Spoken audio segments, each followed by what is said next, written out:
Now we have to determine where we're going to place the pads. The pads have to be placed directly over locations of pain.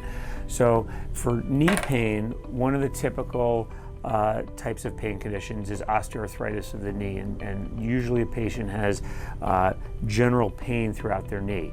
But you need to identify where it hurts the most. So if you can identify, by pressing or by standing up a little bit, or as you sit down and you can feel the pain in the knee, typically on a patient with osteoarthritis and general pain, it tends to be on the inside of the knee and on the outside of the knee. So these are the two locations that we're going to place the pads. But before we place the pads, we have to clean the skin. We want the skin to be as clean as possible because we need to have good conductivity through the skin so we can get the therapeutic signals right down to the pain nerves deep inside the body. So we have a damp towel. I've already put a little bit of water on this towel, and we're going to rub vigorously in the two locations that we've determined where we want to place the pads. Now we're going to place each of the pads directly over the two locations of pain. So the pad just peels off the liner. Save the liner, because when you're done, you're going to put the pad back on there to store it. And the pad goes, this was one location of where it hurt.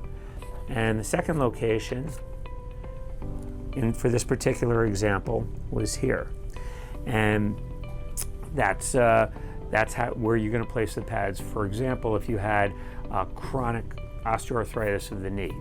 If you have runner's knee or jumper's knee, which is also known as patellar tendonitis, then at least one of the pads needs to be placed directly over the location of pain, and that tends to be right here over what's called your patellar tendon. It's right below your kneecap. So find that location of pain where it hurts. You're going to place the first pad in that location.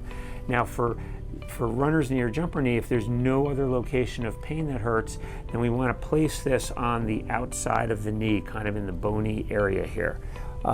So we place the second pad like this.